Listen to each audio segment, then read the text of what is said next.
இந்த விருச்சக ராசி அன்பர்களே, இந்த ஆவணி மாதத்தை பொறுத்த மட்டிலும் ஏதாவது நல்ல விஷயமா ஒரு 2 சொல்லுங்க அப்படின்னு சொல்லி கேட்டீங்கன்னா, அன்பு நண்பர்களே, வெளியூர் பயணங்கள் செய்வதற்கு இந்த மாதம் சிறப்பு. யாராவது வேலை நிமித்தமாக வெளியூரோ அல்லது வெளிநாடோ போகிறதுக்கான முயற்சிகள் எடுத்துக்கிட்டு இருக்கீங்க அப்படிங்கிற பட்சத்தில் இந்த ஆவணி மாதம் விருச்சிக ராசிக்காரங்களுக்கு அது கைகூடி வரும். சுப விரயங்கள் நிறைய ஏற்படுகின்ற மாதம்.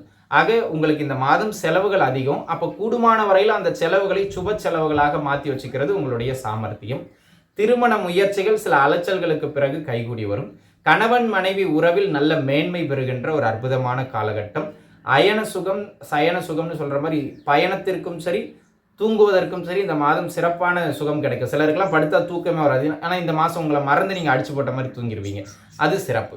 ஏதாவது விஷயங்களில் கவனமாக இருக்கணுமா அப்படின்னு சொல்லி கேட்டிங்கன்னா, அன்பு நண்பர்களே, நீங்கள் வேலை செய்கிறீங்க பாருங்கள், வேலையில் கொஞ்சம் ஏதாவது ஒரு டிஸ்டர்பன்ஸ் இருந்துக்கிட்டே இருக்கும், அல்லது உடன் வேலை செய்பவர்களோடு டிஸ்டர்பன்ஸ் இருந்துக்கிட்டே இருக்கும். ஆக வேலை செய்கின்ற சூழலில் தொந்தரவுகள் ஏற்படுகின்ற ஜாதகம்.